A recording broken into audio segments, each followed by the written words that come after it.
Left eerily vacant for years, these A-list mansions each have a shocking tale to tell.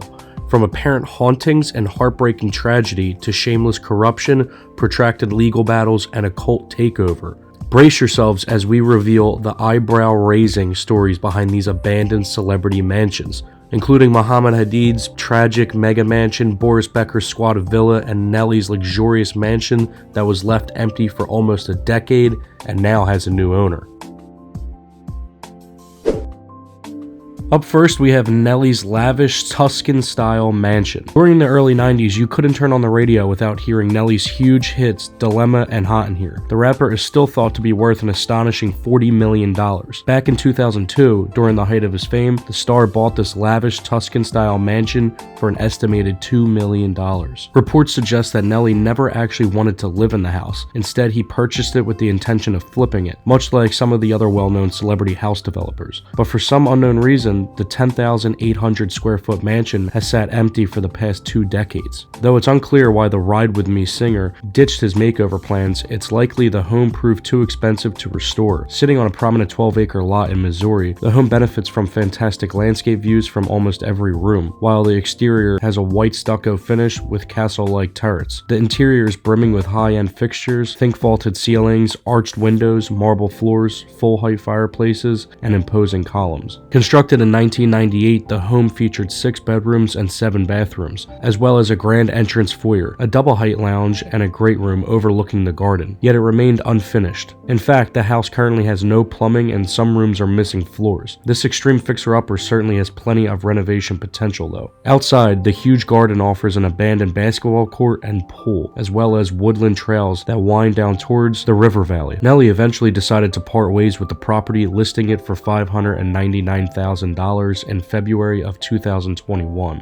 Unsurprisingly, the colossal estate found a buyer within just a few days of hitting the market. But the story doesn't end there. It's been reported that the new owner is the Kingdom of God Global Church, based in St. Louis. Rumor has it the church has bought up a number of properties in the last couple of years, and there have been some strange sightings around the residences. One neighbor believed up to 40 people were living in one of the homes, while the FBI reportedly came by to ask another question about the people living there. Locals have suggested the church could be some kind of cult, so who knows what this mysterious buyer could have in store for Nelly's former mansion. Up next, we go to Muhammad's doomed mega mansion. You might already be aware of Muhammad's doomed mega mansion since the colossal spread and has been in and out of the news for around a decade.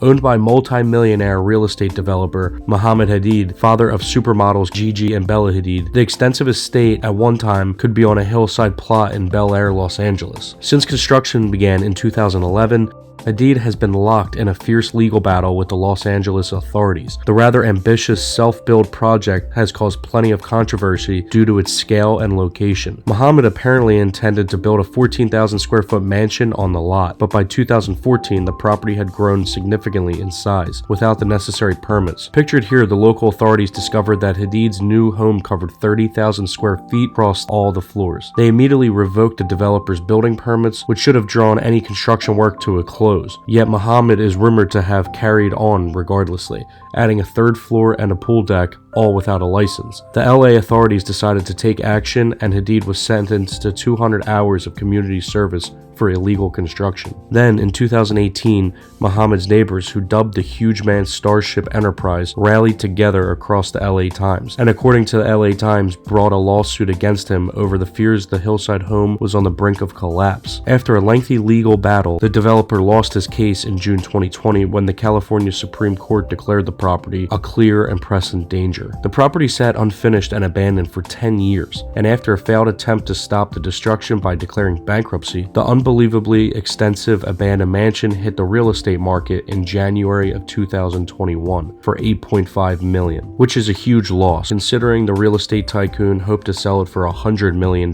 Labeled only as development opportunity, the Hilton and Highland listing stated that the current construction will be demolished following closure of escrow at no additional cost. After failing to find a buyer, the price was eventually lowered to $5.5 million before it was auctioned off for $5 million, and proceeds from the sale were originally supposed to fund the property's demolition, but because the winning bid came in short of the listing price, Sahara agreed to pay the bill. It's now been totally razed to the ground. This will likely be a big relief for neighbors, and Hadid's own architect reportedly feared the building would slide down the hill and kill someone. Up next, we go to Courtney Love's country retreat. The singer, film star, and widow of Nirvana frontman Kurt Cobain put her grungy 3-bedroom, 2-bathroom country retreat in Olympia, Washington State on the market in 2018 for $320,000. According to the report, the property, which sits on 7 acres of land, had been left to rot and Mother Nature has been taken over. The realtor stated in the listing description that the home was a major fixer-upper that required a ton of work to return it to its original state for human habitation. Not mincing any words, the real estate agent stated that it needed everything done and presumably called for a buyer with very deep pockets. Love acquired the property in 1995, more or less a year after the death of her husband, but clearly hadn't stayed there in years. The former hard-living rocker paid $447,000 for the country retreat. She decided to sell the home, which includes a number of neglected outbuildings, at a considerable loss, having already attempted to offload it in 2011. Considering the property's atrocious condition, it's not difficult to figure out why Love opted for such a low asking price. The interior of the house was seriously run down, and as you can see from this and the previous photo, the walls of the 8-stall stable were covered in graffiti while bricks littered the floor. The outhouse was positively crying for a comprehensive makeover. While the former rock star's home was decrepit, to say the least, the guest cottage was in the worst condition, having succumbed to fire damage some time ago. Fortunately, a buyer was found and an offer was made in 2018. Now off the market, the estate appears to have been sold at long last and is no doubt in midst of a major rehab. Up next, we go to Steve Jobs' California mansion. Apple co-founder Steve Jobs purchased the Jackling House in Woodside, California in 1984. The Spanish Revival property was designed by eminent architect George Washington Smith and built in 1925 for copper mining magnate Daniel Cohen Jackling, hence the name. Jobs must have been fond of the house at first, but he reportedly grew to loathe the property and moved out in 1994. From 2000, the home remained vacant, and Jobs spent the last years of his life petitioning to get the mansion demolished. Although the paint had started to peel away and the plaster was crumbling, the past splendor of the 35-room mansion is just about evident in these photos. Spanning 15,000 square feet, the house boasted open-air balconies, a games room, marble bathrooms, and a grand staircase, as well as reception rooms complete with showy chandeliers. Jobs ultimately won the battle, but in a cruel twist of fate, the Apple CEO lost his life against pancreatic cancer and died 8 months later. During the 11 years of its vacancy, the billionaire's abandoned mansion lacked any kind of maintenance and fell into an appalling state of despair, with nobody to look after it. The decor began to be taken over by nature. The property was covered in vines and was attracting the attention of curious photographers who took these amazing pictures. Mold had crept across the ceilings and old appliances were strewn about the place. Thankfully, the local authority collected a number of artifacts from the home before it was destroyed, including door handles, chandeliers, and most impressive of all, a massive pipe organ. Up next, we have Liza Minnelli's childhood home. Built in 1925 and subsequently redesigned by noted Hollywood Regency architect John Wolfe. This Spanish Revival mansion in LA's Beverly Hills was purchased in the mid-1950s by Oscar-winning director Vincent Minnelli, following his divorce from Judy Garland. During her childhood, the former couple's daughter, Liza, spent much of her time at this house. The celebrity's childhood home on Crescent Drive was once lavishly decorated by Vincent Minnelli, with numerous chandeliers and opulent fabrics and furnishings. When the famed director passed away in 1986 at the age of 83, the house was left to Liza, now a big-time Hollywood star in her own right, but only on one condition. While Liza was granted ownership, Mr. Minnelli instructed that his fourth wife, Lee, should be permitted to live in the house as long as she desired. The arrangement worked out fine until the year 2000, when Liza decided to sell the property. Lee was offered a condo but turned it down and stayed put, even when the house was sold in 2002. Things turned nasty when Liza stopped paying the bills on the house and ceased paying staff, who ended up working for free. Lee filed a lawsuit against her stepdaughter, but dropped the case when Liza agreed to pay the new owners rent so Lee could continue living in the mansion. Lee died there in 2009, but the home was seemingly left to languish and decay, attracting urban explorers. The once dream home wasn't looking its best by a long shot. Holes peppered the ceilings, and the wallpaper was peeling away, and shabby furniture and debris were scattered across the floors. Sadly, the home appears to be abandoned till this day.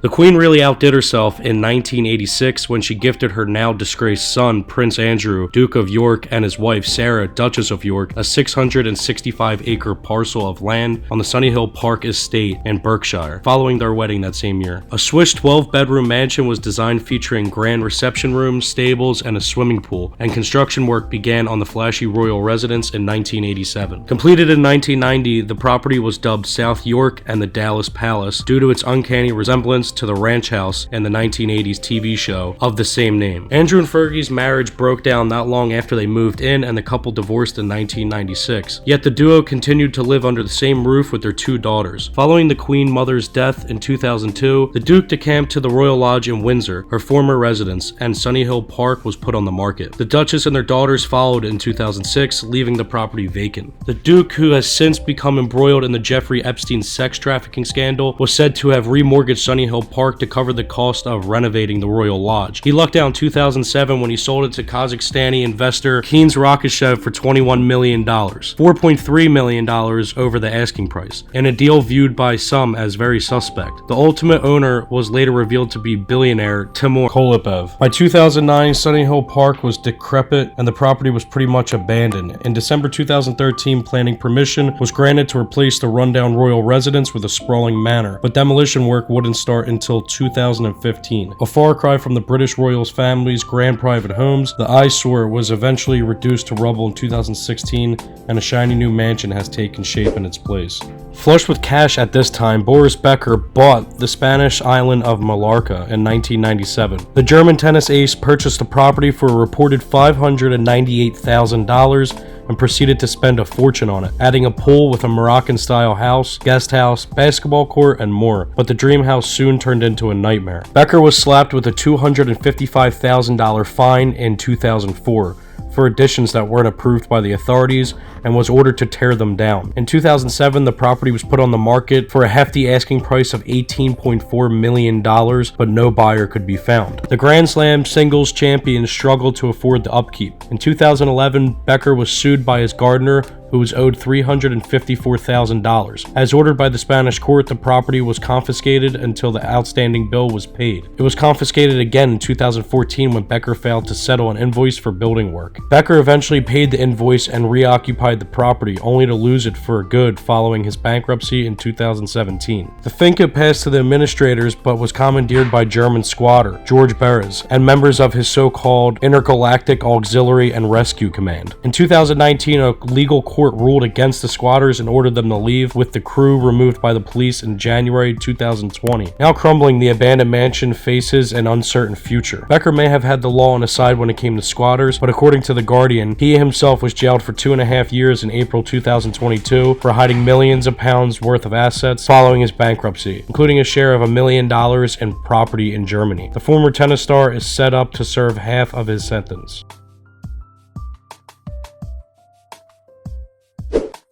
Alright everyone, I think that's going to wrap this video up. Like I mentioned in the beginning, follow all my social media, and also 50% of the people who watch me don't subscribe. So just, if you're watching, just click the subscribe button. It's free, it means a lot. And then an alternative option would be to become a member, which costs a couple dollars, but then, you know, I'll be calling you guys, FaceTiming you guys. You get cool badges, you get exclusive videos. I'll be making videos that I can't show, like public channel. So you guys get a ton of cool features and by clicking here and becoming a member. But anyway guys, I hope you enjoyed this video. I love you guys. Thank you for the constant support. Feel free to share this video on anything, and I'll see you in the next video. Later.